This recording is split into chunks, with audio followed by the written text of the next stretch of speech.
باب نمبر 1 کنویں کا مینڈک۔ جب میں چھوٹا سا تھا، مطلب میں بہت ہی چھوٹا سا تھا، اتنا چھوٹا کہ ابھی تو سکول جانا شروع بھی نہیں کیا تھا، لیکن شاید اب میں اتنا چھوٹا بھی نہیں رہا تھا، اب میں کچھ بڑا بھی ہونے لگا تھا۔ ابھی میں اتنا چھوٹا تھا کہ اگر اماں ایک دن کے لیے بھی مجھے اپنے ساتھ کہیں لے کر جاتی تو میرے لیے الگ سے کپڑوں کا ایک بیگ تیار کیا جاتا، لیکن اب میں اتنا بڑا ضرور ہو چکا تھا کہ اگر اس بیگ میں میرے لیے قمیض ایک رکھی جاتی تو جانگھیا بھی ایک ہی رکھا جاتا۔ قمیض اور نیگروں کی تعداد میں موجود وہ عدم توازن اب ماضی کا ایک قصہ بن چکا تھا۔ یہ ان دنوں کی بات ہوگی جب میں بیک وقت تھوڑا چھوٹا سا بھی تھا اور تھوڑا بڑا بھی۔ اس وقت میں چھوٹے اور بڑے کے مابین کے بین کہیں پر موجود تھا۔ ابھی میں اتنا بڑا تو نہیں ہوا تھا کہ اماں کی اجازت کے بنا گھر سے باہر چلا جاؤں، لیکن اب میں اتنا چھوٹا بھی نہیں رہا تھا کہ بیت الخلاء جاتے وقت مجھے اماں کی اجازت درکار ہو۔ اب میں اپنے کاموں کے لیے خود کفیل ہو چکا تھا، میری محتاجی ختم ہو چکی تھی۔ اب میں پاکستان کا ایک خود مختار اور ذمہ دار شہری تھا، اور تو اور اب میں بیت الخلاء کو اندر سے لاک بھی کرنے لگا تھا۔ میری اپنی ایک پرائیویسی تھی، میری اپنی ایک زندگی تھی۔ میں اپنی اس زندگی میں خوش تھا، مگن تھا۔ بیت الخلاء کو اندر سے کنڈی لگانے کی صلاحیت حاصل کرتے ہی میں بہت ساری فکروں سے آزاد ہو گیا۔ فکر نہ پہلے تو دل میں دھڑکا سا لگا رہتا تھا، لیکن اب میں بیت الخلاء میں حسب ضرورت، حسب منشا وقت صرف کرنے لگا تھا۔ میں وقت کی قید سے آزاد ہو چکا تھا، میں سمے سے پرے جا چکا تھا۔ اب میری توجہ بھی مرکوز ہونے لگی تھی، مجھے اپنی زندگی کی بہترین سوچیں آنا شروع ہو چکی تھی۔ مجھے آج بھی یاد ہے کہ وہ نومبر کی ایک ٹھنڈی شام تھی جب مجھے بیت الخلاء میں کیے جانے والے اپنے مراقبے کے دوران احساس ہوا کہ میں کوئی عام بچہ نہیں تھا، میں دوسرے سبھی بچوں سے مختلف تھا، میں خاص تھا، کیونکہ مجھے دورے پڑتے تھے۔ میرے یہ دورے وہ والے دورے نہیں تھے جو کہ دوسرے ہمارے حکمرانوں کو اکثر پڑتے رہتے ہیں۔ میرے یہ دورے مرگی والے دورے بھی نہیں تھے، بلکہ یہ تو کچھ عجب قسم کے دورے تھے۔ میرے ان دوروں کی تشخیص سب سے پہلے اماں نے کی تھی۔ اصل میں مجھے چھپکلی بری لگتی تھی، مجھے چھپکلی شکل سے بری لگتی تھی۔ چھپکلی کو تو دیکھ کر ہی میرا بدن پر کھجلی ہونے لگتی۔ یہی وجہ تھی کہ جیسے ہی مجھے کوئی چھپکلی نظر آتی، جوتا، تکیا، جھاڑو، گلاس، جو چیز بھی پہلی فرصت میں میرے ہاتھ لگتی، میں پوری قوت کے ساتھ چھپکلی کو دے مارتا۔ مجھے اپنی پھینکی گئی چیزوں کی رفتار پر کبھی شرمندگی نہ ہوئی تھی، مگر کم وقت زاویہ ہر بار ہی چوک جایا کرتا۔ میری پھینکی گئی چیزوں کی رفتار اور زاویے میں موجود اس عدم توازن کے سبب جب میں بھی چھپکلی مارتا ٹیوب لائٹ ٹوٹ جاتی، اور اب اماں بھی میری ماری گئی چھپکلیوں کی سرخیاں اٹھا کر تنگ آ چکی تھی، لہٰذا اب اماں ہر آنے جانے والے کے سامنے بڑے آرام سے بتا دیا کرتی تھیں کہ میرے اس چھوٹے لڑکے کے دورے پڑتے ہیں۔ دورے! اماں کی حکیمانہ طبیعت نے محض میرے دوروں کی تشخیص ہی نہ کی بلکہ جوتوں کے ساتھ ان کا علاج بھی شروع کر دیا۔ میں اس بات کو تسلیم کرتا ہوں کہ اماں کی باتوں میں پوشیدہ حکمت اور اپنے ان دوروں کو سمجھنے میں کچھ وقت لگ گیا، لیکن اب میں جان چکا تھا کہ اماں اور اماں کے جوتے، میں اور میرے دورے، ہم چاروں کے بیچ ایک عجیب چاہت بھرا اور ایک اندیکھا رشتہ پایا جاتا تھا۔ اگر میں اور اماں کے جوتے اماں کے بالکل قریب ہوتے، مجھے دورہ نہ پڑتا، لیکن جیسے ہی میرا یا اماں کے جوتوں کا فاصلہ اماں سے بڑھتا، مجھے دورہ پڑتا۔ مجھے دورے پڑنے کی ایک اکیلی وجہ نہیں تھی، مجھے ایک اور قسم کے دورے بھی پڑا کرتے تھے جب بھی میرا ماحول میری مرضی کے خلاف ہونے لگتا۔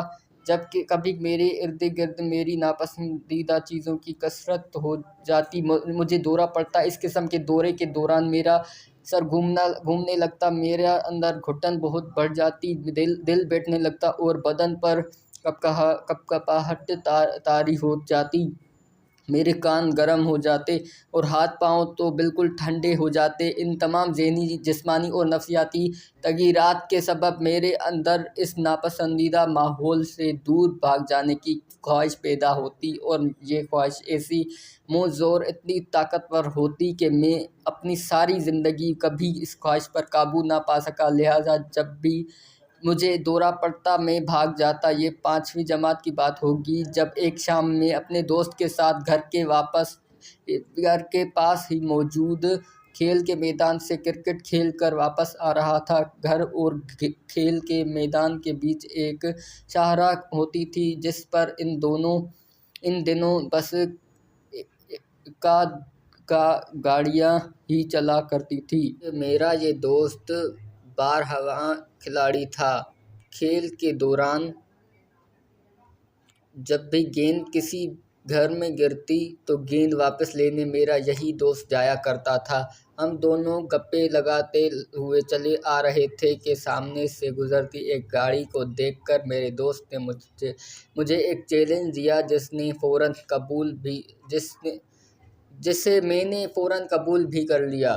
چیلنج یہ تھا کہ مجھے سڑک پر سے گزرنے والی کسی بھی گاڑی کے نیچے سے گاڑی کے اگلے اور پچھلے پہیوں کے درمیان سے تیز رفتاری کے ساتھ گیند پھینک کر دوسری جانب گزارنی تھی، اور پھر کچھ ہی دیر بعد سڑک کے ایک کنارے پر گیند ہاتھ میں پکڑے ہوئے میں موجود تھا، جبکہ سڑک کے دوسرے کنارے پر میرا دوست کھڑا تھا اور اسے میری پھینکی گئی گیند کو پکڑنا تھا۔ چند لمحات بعد مجھے اپنے بائیں جانب سے ایک سیاہ رنگ کی گاڑی آتی ہوئی دکھائی دی۔ میں نے گیند ہوا میں اچھالا اور نظروں ہی نظروں میں گاڑی کا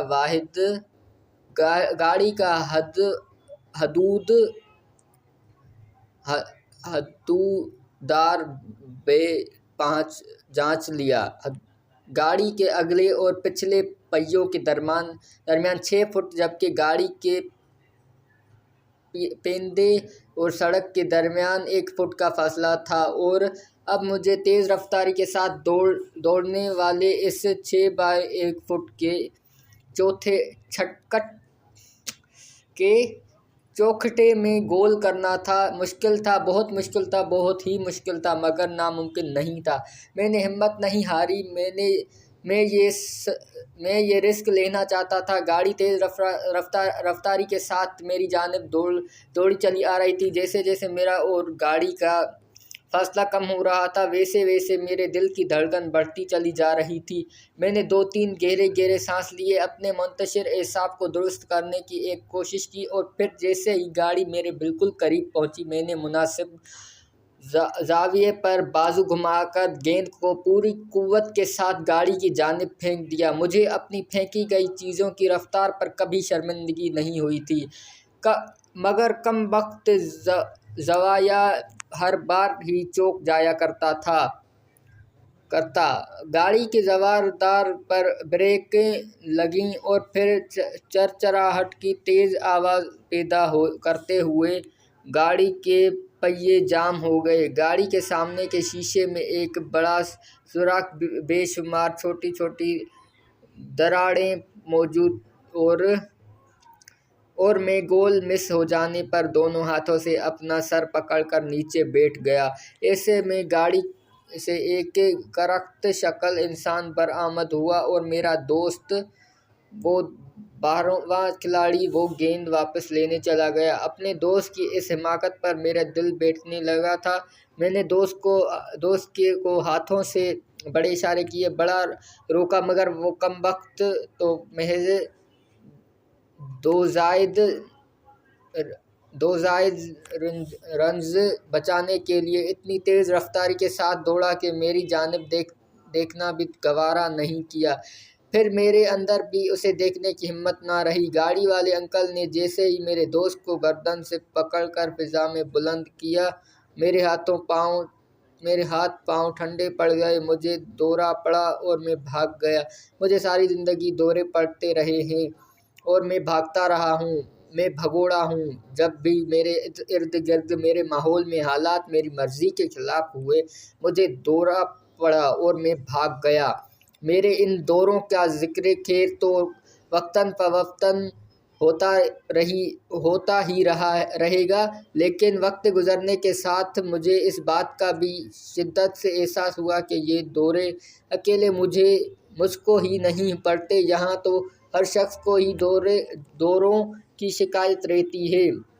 بس ایک فرد سے دوسرے فرد تک ان دوروں کی نوعیت اور ماہیت بدل جاتی ہے۔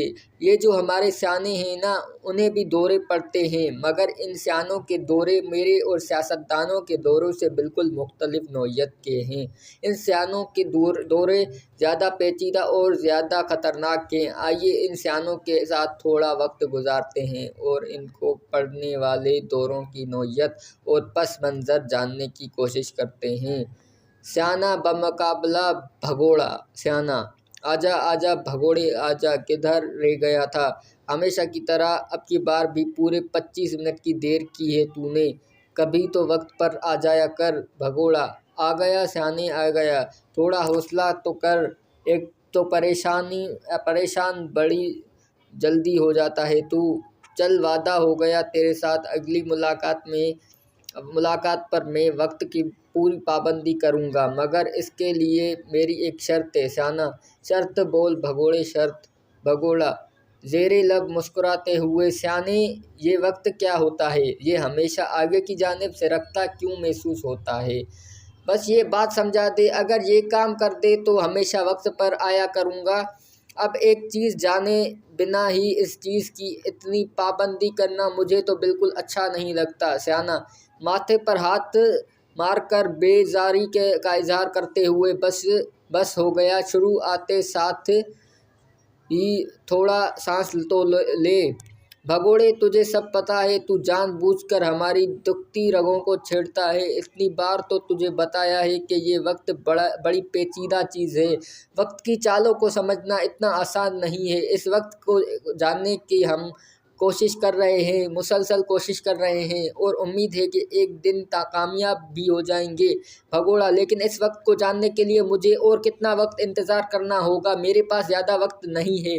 سیانے: کیا میں اپنی زندگی میں اس وقت کو زیر کر سکوں گا، یا پھر ہر انسان کی طرح یہ وقت مجھے بھی نگل جائے گا، لمحہ بلمحہ، سیکنڈ در سیکنڈ؟ سیانہ: بھگوڑے آہستہ چل، آہستہ، اتنی تیز رفتاری اچھی نہیں ہوا کرتی۔ اس وقت کو جاننے کے لیے کسی بھی حتمی وقت کا تعین کرنا تو ناممکن ہے، شاید چند سال مزید، یا پھر چند صدیاں، یا شاید کبھی نہیں۔ یقین کے ساتھ کچھ بھی نہیں کہا جا سکتا۔ بھگوڑا مایوس لہجے میں: مطلب اپنی زندگی میں تو میں اس وقت کو جاننے کی امید ہی نہ ہی رکھوں۔ سیانہ امید دلانے والے انداز میں: بھگوڑے تو دل چھوٹا مت کر، ہم کوشش کر رہے ہیں نا، ایک دن کامیابی بھی مل ہی جائے گی۔ بھگوڑا: اچھا چل پھر یہی بتا دے کہ اس زندگی میں کامیابی کہتے کس کو ہیں؟ یہ کامیابی ملتی کیسے ہے؟ سیانہ: دیکھ بھگوڑے۔ بھگوڑا: بول سیانے۔ سیانہ: کامیابی کی کوئی بھی ایک جامع تعریف کرنا تو ناممکن بات ہے۔ ہر شخص کا کامیابی کا اپنا ہی ایک معیار ہے۔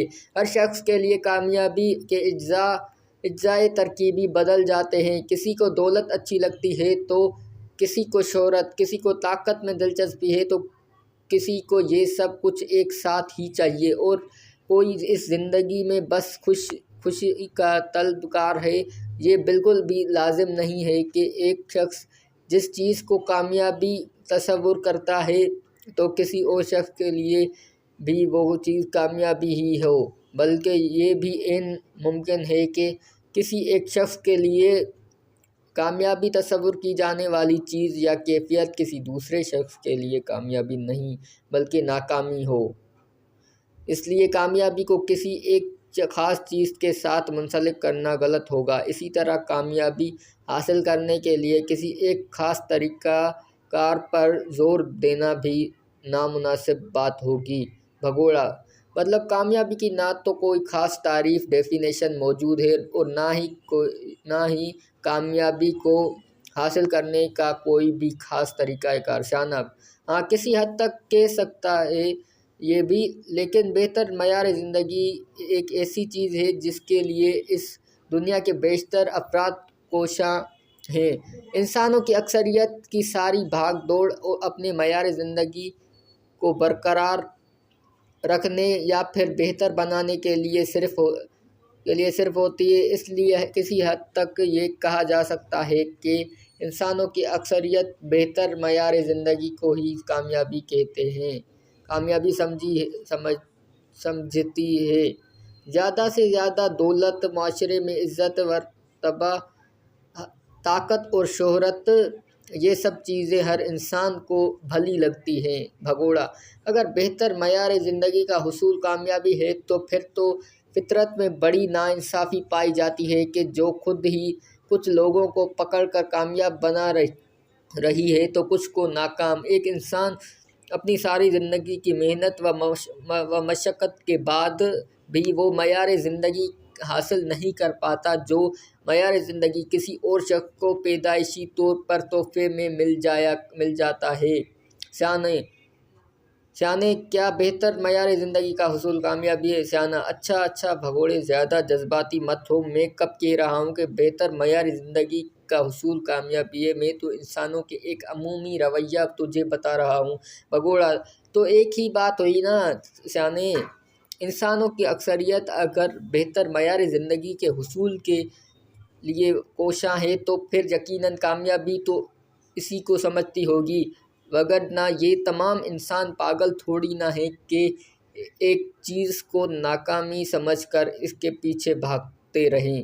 شانہ: یہی سچ ہے کہ انسانوں کی عظیم اکثریت بہتر معیار زندگی کے حصول کو ہی کامیابی سمجھتی ہے، لیکن یہ کامیابی کیسی کامیابی ہے جسے حاصل کرنے کے لیے تمام انسانوں کو یکساں مواقع نہیں مل رہے؟ شانہ: دیکھ بھگوڑے، کامیابی اور ناکامی کی کوئی بھی ایک جامع تعریف کرنا تو ناممکن ہے، اور اگر انسانوں کی اکثریت بہتر معیار زندگی کے حصول کے لیے کوشاں ہے تو اس میں ایسی کون سی بری بات ہے؟ اگر کوئی شخص اپنی خواہشات کو حاصل کرنے کی کوشش کر رہا ہے تو اس بات پر اعتراض کیوں کیا جائے؟ باقی رہی ناانصافی کی بات تو بھگوڑے، یہ بات اچھے سے جان لے کہ فطرت کا بس یہی طریقہ کار ہے۔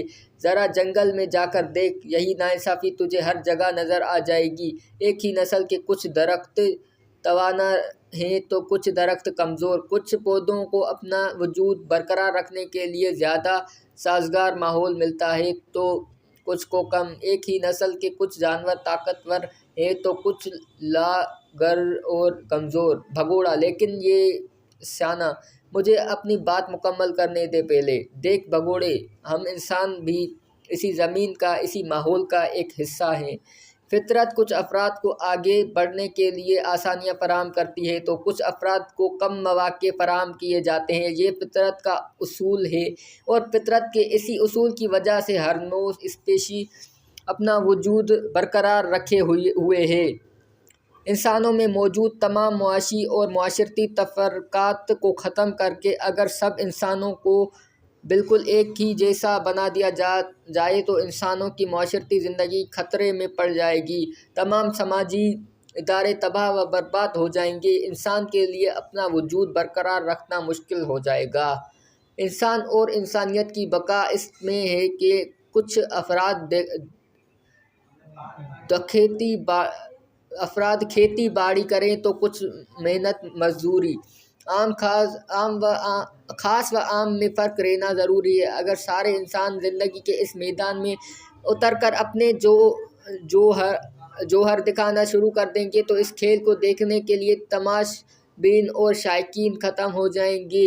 زندگی کی اس فلم کو کامیاب بنانے کے لیے ضروری ہے کہ اس فلم میں ایک دو ہیرو ہوں، کچھ ولن، کچھ معاون، کچھ کردار اور بہت سارے محض ایکسٹرا۔ اسی چیز میں ہماری زندگی پوشیدہ ہے۔ بھگوڑا: بہت اچھی بات کہی تو نے، مگر سیانے زندگی کی اس کہانی میں کون ہیرو بنے گا اور کون محض ایکسٹرا؟ یہ سب فیصلے کیسے ہوں گے؟ کیا ایکسٹرا کے ساتھ یہ ناانصافی نہیں ہے؟ سیانا بھگوڑے بات تو گھوم کر پھر وہیں پر آ گئی جہاں سے شروع ہوئی تھی۔ یہ تھوڑی بہت ناانصافی تو ہر جگہ موجود ہے اور موجود رہے گی بھی۔ جنگل کے سبھی شیر یکساں طاقتور نہیں ہو سکتے۔